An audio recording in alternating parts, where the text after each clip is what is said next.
पदाची शपथ जी आहे सुनेत्रा पवार घेणार अशी माहिती आहे। तत्पूर्वी तुमची एक महत्त्वाची बैठक जी आहे ती देवगिरी बंगल्यावरती पार पडते, काय सांगाल? शांतता। राष्ट्रवादी काँग्रेस पक्षाच्या प्रमुख नेत्यांची बैठक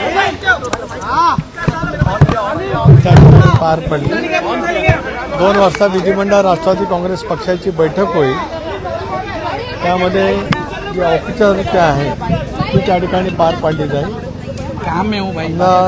जनतेची भावना या लक्षामध्ये घेता सुनेत्राबाई पवार यांची निवड त्या ठिकाणी अपेक्षित आहे। ते झाल्याच्या नंतर विधिमंडळ राष्ट्रवादी काँग्रेस पक्षाचं एक जे अधिकृत पत्र आहे प्रदेशाध्यक्ष म्हणून ते देण्यासाठी आम्ही सर्व वरिष्ठ सहकारी माननीय मुख्यमंत्री महोदयांची भेट घेऊ आणि मग त्यानंतर बाकीचं मुख्यमंत्री महोदय त्या संदर्भातला निर्णय त्या ठिकाणी घेतील।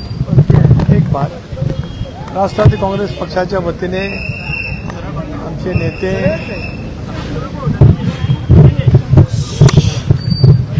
आदरणीय अजितदादा आमच्यात नाही, हे दुःख आम्ही पोचवू शकत नाही।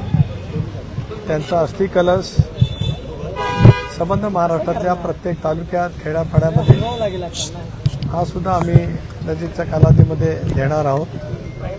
महाराष्ट्र आपला मानून महाराष्ट्राला गतिमान विकासानं भूक करण्याचं त्यांचं नेतृत्व हे विलक्षण पद्धतीचं राहिलं। झपाटल्यासारखं काम करत संबंध महाराष्ट्राला दादांनी जी सेवा दिली त्यामुळे तो अस्थि कलश महाराष्ट्राच्या संबंध तालुक्यामध्ये पक्षाच्या माध्यमातून त्या ठिकाणी देण्यात जाणार आहे। एक भाग असा आहे की मी आज एक व्हिडिओ पाहिला, त्या व्हिडिओमध्ये जे बैठक दाखवलेली आहे त्यानंतर आपल्याला सर्वांनाच विदित असेल की ज्यावेळेला कृषी प्रदर्शन बारामती येथे त्या ठिकाणी झालं त्याच वेळेला ती चहापानासाठी बैठक झाली आणि त्यानंतर दस्तूर खुद्द आदरणीय अजितदादाने एक पत्रकार परिषद घेतली होती आणि त्या पत्रकार परिषदेमध्ये स्थानिक स्वराज्य संस्थांच्या निवडणुका ज्या आता होत आहेत त्या संदर्भामध्ये चर्चा झाली अशी स्पष्टपणाचा खुलासा किंवा माहिती पत्रकारांशी संवाद करत असतानाच आदरणीय अजितदादांनी त्या ठिकाणी केलेली होती। हे आपल्याला सर्वांनाच ते विदित त्या ठिकाणी आहे। सर, स्वतः शरद पवारांनी सांगितलं होतं की दोन्ही राष्ट्रवादी स्वतः शरद पवारांनी सांगितलं होतं की दोन्ही राष्ट्रवादीचं विलिनीकरण जे आहे ते होणार होतं। 12 तारखेला गोष्ट आपण होणार होती।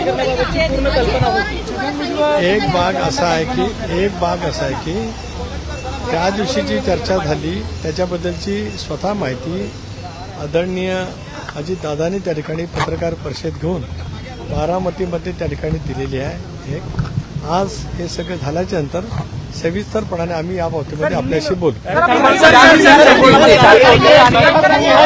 पण ज्या पद्धतीने सगळ्या घडामोडी घडतात त्यामध्ये तुम्ही प्रामुख्याने सुनील तटकरे आणि प्रफुल्ल पटेल यांच्यावर देखील टीका होताना पाहायला मिळते। राष्ट्रवादी काँग्रेस पक्ष, राष्ट्रवादी काँग्रेस पक्षाचा परिवार, राष्ट्रवादी काँग्रेस पक्षाचे आमदार जनभावना लक्षामध्ये घेत आम्ही हा सामुदायिकरित्या निर्णय त्या ठिकाणी घेतलेला आहे। धन्यवाद।